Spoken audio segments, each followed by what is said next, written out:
সকলোকে শুভ ৰাতিপুৱা জনাইছোঁ আৰু আৰম্ভ কৰিছোঁ মোৰ অন্য এটি নতুন ভিডিঅ'। বন্ধু বান্ধৱীসকল, আজি হ'ল 12 তাৰিখ আৰু এই 12 তাৰিখে আমি অধীৰ আগ্ৰহেৰে বাট চাই আছিলোঁ কি ওলায় আজি চাৰ্জশ্বিটত। কাৰণ এটা ডেট গ'ল, 8 তাৰিখে গ'ল। 8 তাৰিখে এটা মদাহীক আনিলে, তাৰপিছত 8 তাৰিখটো বাদ পৰি 12 তাৰিখ বুলি কৈছে। বৰ্তমান এতিয়া মই যেতিয়া ভিডিঅ'টো বনাইছোঁ 7:30 বাজিছে আৰু 7:30লৈকে একো কিন্তু নিউজত দেখা নাই। কি হয় কি নহয় সেইটো গম নাপাওঁ, কিন্তু চাৰ্জশ্বিট দাখিলৰ আগে আগে মুখ্যমন্ত্ৰীয়ে কৰিছে কিছুমান বিস্ফোৰক মন্তব্য।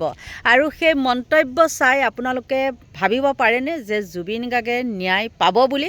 প্ৰথম কথাটো হ'ল কি, তেওঁ কৈ আছে যে ডক্টৰে মানা কৰাৰ পিছতো কি কাৰণে কোনে লৈ গৈছিলে জুবিন গাৰ্গক সাগৰৰ পাৰলৈ, সাগৰৰ পাৰত কিয় শ্বুটিং হৈছিলে। কথাটো কিন্তু সেইটো বহুত ডাঙৰ কথা দেই। এইখিনিতে সঁচা কথাটো ক'ব লাগিব, মুখ্যমন্ত্ৰীয়ে যিটো পইণ্টত ধৰিছে, কাৰণ তেওঁতো চতুৰ, তেওঁ গম পায় কোন জেগাত কি কৰিব লাগে। আৰু তেওঁ কৈছে যে সাগৰৰ পাৰৰ দৃশ্য বা সাগৰত লৈ যোৱা কাৰণ কি, বা জুই পানীৰ ওচৰত তেওঁ কিয় যায়। আৰু সেইফালৰ পৰা চাবলৈ গ'লে বহুত কিবা কিবি কিন্তু ওলাই আহে। আৰু মই এতিয়া কৈ দিলে মোক হয়তো গালি পাৰিব, কিন্তু তাৰ মাজতো মুখ্যমন্ত্ৰীয়ে কিন্তু কিছুমান তাৎপৰ্যপূৰ্ণ মন্তব্য আগবঢ়াইছে। আৰু সেই তাৎপৰ্যপূৰ্ণ মন্তব্যবিলাকৰ তাৰেই কিছু অংশ সেই চাৰ্জশ্বিটত আছে আৰু তাকে ওলাব। কিন্তু আপোনালোকে ভাবিছেনে? আৰু যোনে যোনে ভাবিছে যে জুবিন গাৰ্গে ন্যায় পাব, আপোনালোকে চাই থাকক, মই এতিয়াই নকওঁ, এনেই আকৌ মই গালিখিনি খাবলৈ কি দৰকাৰ, নহয় জানো? কিন্তু মুখ্যমন্ত্ৰীয়ে কিছুমান আভাস দি আছে আৰু সেই আভাসৰ ওপৰত নিৰ্ভৰ কৰি মই কথাখিনি কৈছোঁ। আৰু সেই কথাখিনিকে অনুপম চক্ৰৱৰ্তীয়েও কৈছে, আপোনালোকে চাব হয়নে নহয়। তেওঁ হেৰিটো মই ইয়াত দি দিয়া নাই, নিদিওঁ বাৰু লগাই পেলাই, কিন্তু কিছুমান বিস্ফোৰক মন্তব্য আগবঢ়াই আছে। আৰু পাকে পকাৰে মুখ্যমন্ত্ৰীয়ে দেখিছেই, আৰু মুখ্যমন্ত্ৰীৰ হাতৰ পৰা আচলতে তেওঁৰ লগত যিখিনি ৰিলেশ্যন সেইখিনি মানুহটো সাৰি যাবই। সেইটো অপ্ৰিয় হ'লেও সত্য কথা, সেইখিনি তেওঁ সৰুৱাবই। আৰু শ্যামকানু মহন্ত হওক বা অইনেই হওক বা মৎস্যত খুওৱা ক্ষেত্ৰতেই হওক, কিন্তু কিছুমান ৰাইজৰ হেঁচাত কিছুমান তেওঁ গাত পাতি ল'ব লাগিবই, দোষী বুলি তেওঁ স্বীকাৰ কৰিব লাগিবই। মুখ্যমন্ত্ৰীয়ে আজিকালি কথা উত্তৰ সাধাৰণ মানুহখিনিৰ মাজতে দিব নোৱাৰে। একেবাৰে বিশেষতে কিছুমান আপোনালোকে চাবচোন, আকাশ দলৈ বুলি যিজন যুৱক আছে, সেই আকাশ দলৈৰ লগত তেওঁ নোৱাৰে কোনো কাৰণে যুক্তি দি পেলাই। আকাশ দলে যুক্তিৰ তথ্য সহকাৰে সকলোখিনি তেওঁলোকৰ ওচৰত দাঙি ধৰিছিল। আৰু মই সেইটোকে ভিডিঅ' এটা বনাই পেলাই আপোনালোকৰ মাজলৈ প্ৰেৰণ কৰিছিলোঁ। কাৰণ মোক কৈছিলে যে বাইদেউ আপুনি এইটো দি দিয়ক, সেইটো কাৰণে মই দি দিছিলোঁ, কাৰণ সিহঁত আমাৰ সতীৰ্থই। গতিকে আকাশ দলে যিখিনি কথা কৈছিলে মুখ্যমন্ত্ৰীৰ ওপৰত, মুখ্যমন্ত্ৰীয়ে কোনো প্ৰকাৰে সাৰিব নোৱাৰিব পাৰে। তেওঁ জুবিন গাৰ্গৰ ন্যায় নিদিব পাৰে, কিন্তু তেওঁ সাৰিব নোৱাৰে। আৰু কৈছে কিছু কথা একেবাৰে আমি যদি একেবাৰে অন্ধভক্ত হৈ পেলাইও কিছুমান কথা ভাবি চাওঁ, তেতিয়াহ'লেও কিন্তু আমাৰ ভুল হ'ব দেই। আমি জুবিন অনুৰাগী বুলি হেৰি কৰি পেলাই প্ৰতিটো ক্ষেত্ৰতে যদি আমি গৰিমাৰ লগ দিওঁ, তেতিয়াও কিন্তু আমাৰ কিছুমান ক্ষেত্ৰত ভুল হ'ব। ইমানো পত্নীগৰাকীয়ে নজনা নুশুনাকৈ থকা নাই, মই আপোনালোকক কৈ দিলোঁ। আৰু তেওঁ ভাবিছিলে মুখ্যমন্ত্ৰীয়ে শিকাই দিয়া মতেই তেওঁ কিছুমান কাম কৰি গৈছিলে, কিন্তু মুখ্যমন্ত্ৰীজনক তেওঁ চিনিয়ে পোৱা নাছিলে। কম সাংঘাতিক বস্তু নহয় আমাৰ হিমন্ত বিশ্ব শৰ্মা। গতিকে তেওঁ একদম পূৰা কৈছে, কথাখিনি কৈছে, আৰু বহুতেও এইটোৰ ওপৰত আচলতে কথাখিনি কৈছে। আৰু এতিয়া তেওঁ এটাই কয় যে জুবিন গাৰ্গৰ ন্যায় লাগে লিখিবলৈ কয়, ফেচবুকত প'ষ্টৰ ওপৰত প'ষ্ট দিয়ে। কিন্তু আপোনালোকে ভাবিছে নেকি, সেইখন ক'লে বুলিয়ে যে কোনোবাই হেৰি কৰিব?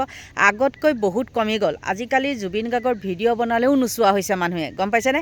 কিছুমানে আৰু নিজৰ ভাগতো শিল্পীসকলৰ কথা বাদ দিয়ক, বা মিউজিচিয়ানসকলৰ তেওঁলোকৰ কথাও বাদ দিয়ক, তেওঁলোকে এতিয়া ধান্দা কৰি আছে, এইটোৰ ধান্দা কৰি আছে। তেওঁলোকে জুবিন গাৰ্গৰ ন্যায় পায় নাপায় সেইবিলাকত তেওঁলোকৰ মতলব নাই। আৰু আমাৰ নিচিনা সাধাৰণ শ্ৰেণীৰ মানুহখিনিয়েহে আমি জুবিন গাৰ্গৰ কাৰণে লাগি আছোঁ। জুবিনৰ বেয়াটো দেখিলেও গালি দিওঁ, বা বেয়াটো দেখিলে গালি দিওঁ, এইবিলাক কিবা কিবি কৰাৰ কাৰণে গালিও দিছিলোঁ। আৰু এতিয়া তেওঁ হৈ ন্যায়, প্ৰতিটো ভিডিঅ'তে জুবিন যেতিয়াৰ পৰা মৰিছিলে, বিশ্বাস কৰিবনে, জুবিন মৰাৰ পিছতে মই এটা প'ষ্ট দিছিলোঁ, আৰু সেইটো প'ষ্ট দিয়াৰ লগে লগে মোৰ ফেচবুকে ইমানখিনি ফলোৱাৰ্ছ থকাৰ পিছতো 37 আছিলে ফলোৱাৰ্ছ কিন্তু কি হৈ গ'ল, আঁতৰাই দিলে। আৰু তেতিয়াহ'লে আপোনালোকে বুজকচোন, মইতো বেয়া শব্দও ইউজ কৰা নাই, মাত্ৰ 2টা শব্দ ইউজ কৰিছিলোঁ, আৰু তাৰ ফলত কি কৰিলে, মোৰ ফেচবুকটোকে আঁতৰাই দিলে। বন্ধু বান্ধৱীসকল, তেতিয়াহ'লে ভাবি চাওক কেনেকুৱালৈকে চকু দিছে। কিন্তু নাজানো জুবিন গাৰ্গৰ যেতিয়া ছমহীয়া হ'ব তেতিয়া মোৰ ফেচবুকটো খোল খাব বুলি কৈছে। খালেও খাব নেখালেও নাই, মোৰ সেইবিলাক হেৰি নাই। আৰু মোক ফেচবুক খুলিব নোৱাৰাই কৰি থৈছে, কাৰণ মোৰ ভইচ বা মোৰ মানে মোবাইল নাম্বাৰ এইবিলাক দি পেলাই মই এতিয়া ফেচবুক খুলিব নোৱাৰোঁ। আৰু মোৰ আপত্তিও কৰা নাই, যেতিয়া যি হয় দেখা যাব সময়ত। কিন্তু সত্য কথাটো কৈ যাবই লাগিব। আৰু গম পায়ে আপোনালোকে কি হ'ব কি নহ'ব, মুখ্যমন্ত্ৰীয়ে ইতিমধ্যে সকলোখিনি কৈ দিছে। আৰু তেওঁ এনেকুৱা এজন মানুহ, চাৰ্জশ্বিটত কি আছে নাছে তেওঁ আগতীয়াকৈ গম পায়। আৰু আগতীয়াকৈ গম পাই পেলাই তেওঁ এখন কি কৰিছে, গোটেইখন মানে তেওঁ এতিয়া মানে আভাসটো দি আছে যে এইখিনিয়ে ওলাব।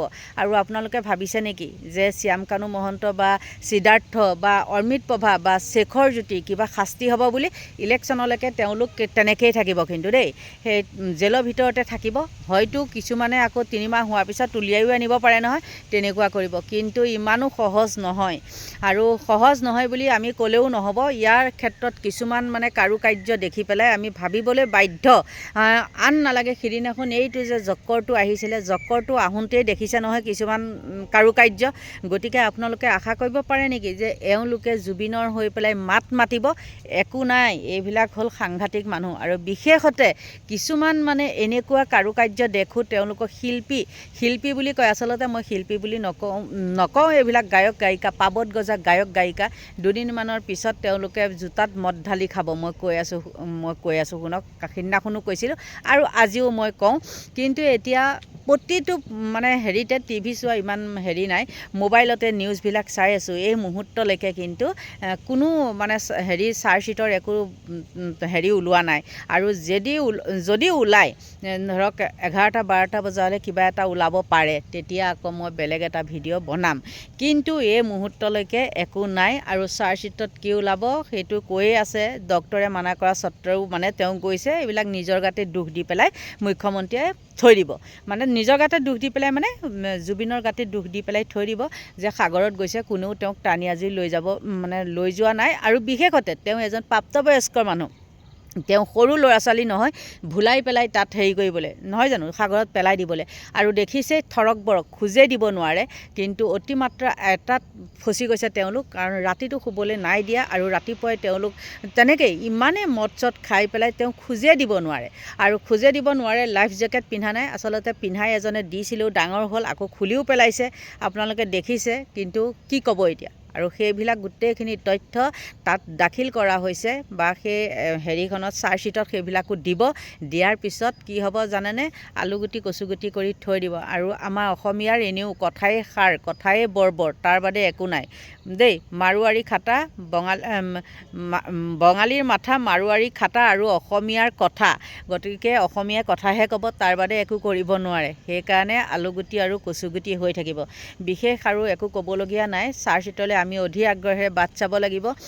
লগতে নানানটা দেখিছে নহয়, উকিল চুকিল ওলাইছে, লেকচাৰ দি আছে। আৰু তেওঁলোকৰ লেকচাৰ পিছত সেইবিলাকৰে যিবিলাক এতিয়া জেলৰ ভিতৰত আছে, যিবিলাক উকিলে এতিয়া ভৌ কৰি আছে ছ'চিয়েল মিডিয়াত জুবিনৰ মানে জুবিনক লাগি পেলাই, সেইবিলাকেই আকৌ সেইবিলাকৰ পৰা কোটি কোটি টকা লৈ পেলাই তেওঁলোকৰ হৈ ওকালতি কৰি তেওঁলোকক মানে জেলৰ পৰা মুকলি আকাশৰ তললৈ উলিয়াই আনিব। গতিকে তেওঁলোকৰ কথা মতেও আমি উদ্বহ কৰিলে নহ'ব। বন্ধু বান্ধৱীসকল, এইখিনি আছিলে মোৰ ক'বলগীয়া। গতিকে আৰু বিশেষ কৈ নাথাকোঁ, আকৌ আহিম বেলেগ এটা ভিডিঅ' লৈ। কি হয় চাৰ্জশ্বিটত সেইটো দেখা যাব। তাৰপিছত আপোনালোকৰ মাজলৈ নতুন এটা ভিডিঅ' লৈ আহি আছোঁ। আৰু এতিয়া লৈছোঁ আপোনালোকৰ পৰা বিদায়। Bye bye.